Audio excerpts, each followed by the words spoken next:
Big mga kasipag. Ayan, mag-umpisa na kami sisid shell. Shell sa ilog. Malalim na ito mamaya eh.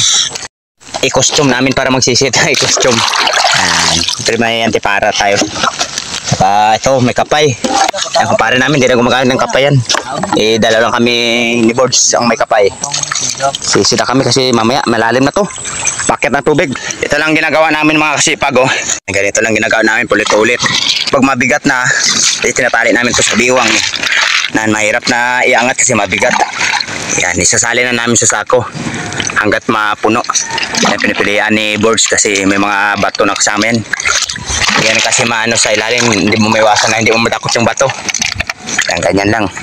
Tapos ilalipat namin sa sako hanggang sa mapuno. Tapos gano'n naman, tatali naman sa biwang to. Yung sibot. Sobrang lamig ng tubig guys. Oo, malamig ang tubig. Ang aming itlog daw tamsin nakdako.